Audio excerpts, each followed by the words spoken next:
Hey everyone, so I wanted to get my thoughts on the Sony Xperia XA Ultra.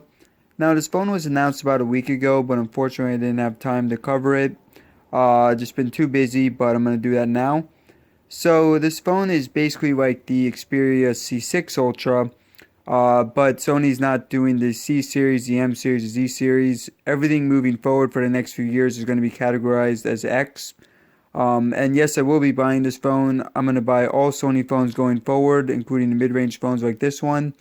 So let's go ahead and get into the specs.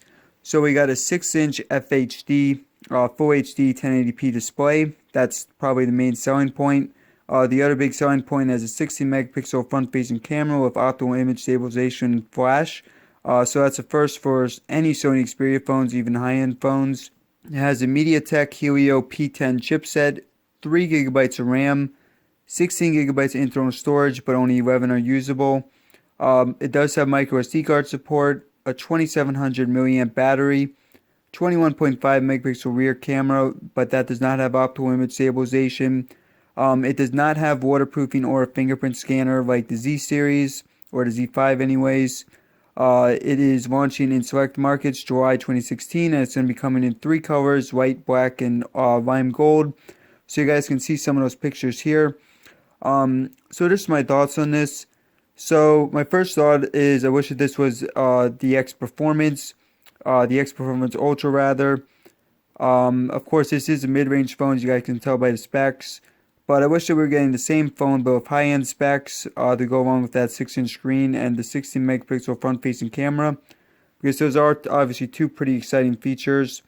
But for me personally, I'm not that excited for the phone overall, just because it is a mid-ranger. So I don't see it replacing my main phone. Now, it is also lacking 3 features that I really love about most Xperia phones, and that is waterproofing. So again, does not have waterproofing, an excellent rear-facing camera. So we don't know for certain, but we do know that it's not going to be as good as the one on the X Performance, and also excellent battery. Now the battery could still be good, but I'm guessing it's 2700 milliamps for a 6-inch screen. I'm guessing that it's not going to be that great. But of course, when I actually get the phone, I'll be testing all the stuff out. So there's 2 big features: the front-facing camera and the larger screen. But personally, for me, those aren't big selling points. I know a lot of people do love those things, but they're not big for me. In terms of screen size, I usually like having it around 5 to 5.5 inches. 6 inches is usually too large. And then for the front-facing camera, I usually just use that for Snapchat. So it's not really a big deal how good the quality is on it. But I know at least it'll make a lot of people excited. And to Sony's credit, I do think it's great what they're doing with the mid-range phones.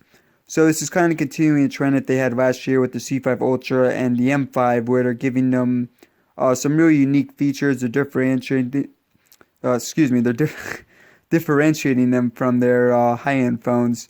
So what I mean by that is they're adding in some features that not even their high-end phones have. So in this case, the 16-inch screen and the 16 megapixel front-facing camera with the OIS. But again, I do hope that we actually do get those in high-end phones going forward. Maybe their fall X Performance will have it. We'll see.